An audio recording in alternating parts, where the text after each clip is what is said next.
Benta-benta. Ay, may tulo daw eh. Kailangan niya ng antibiotic kasi Tromax lang.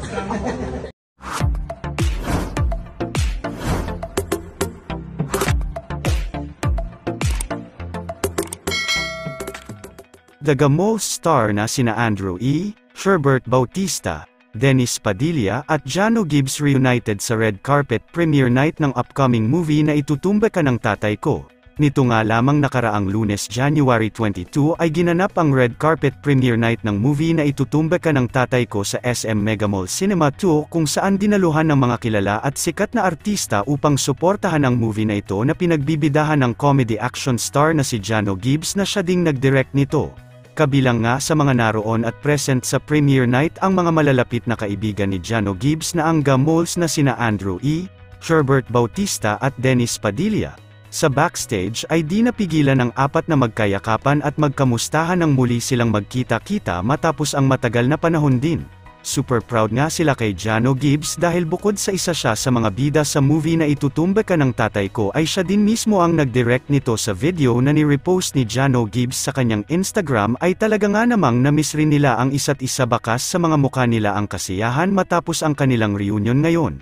Narito ating panuorin ang buong video ng pagkikita muli ng mga Gamols at ang iilang kaganapan sa red carpet premiere night ng movie na Itutumba Ka ng Tatay Ko.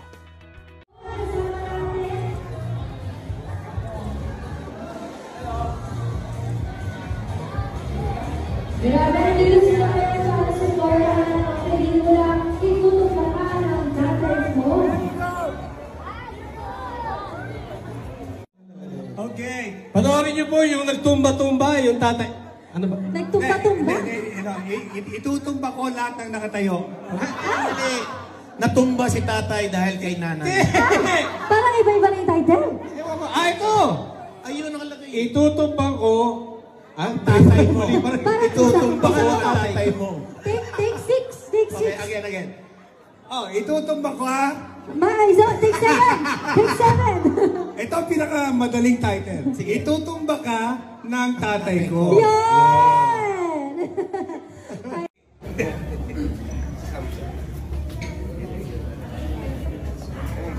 Benta-benta. Ay, may tulo daw eh. Kailangan niya ng antibiotic kasi Tromax lang. Tromax ang katapat nun eh. Akala ko kasi nagbago na eh. Tinext mo message kita eh. Ha? Late ko nakita.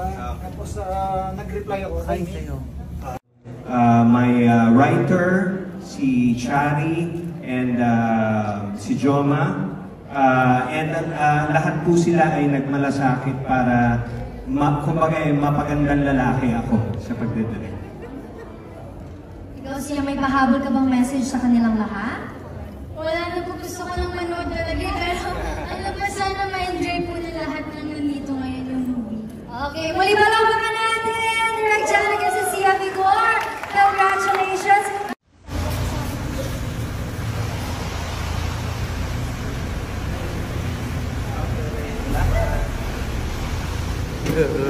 Hi, boss.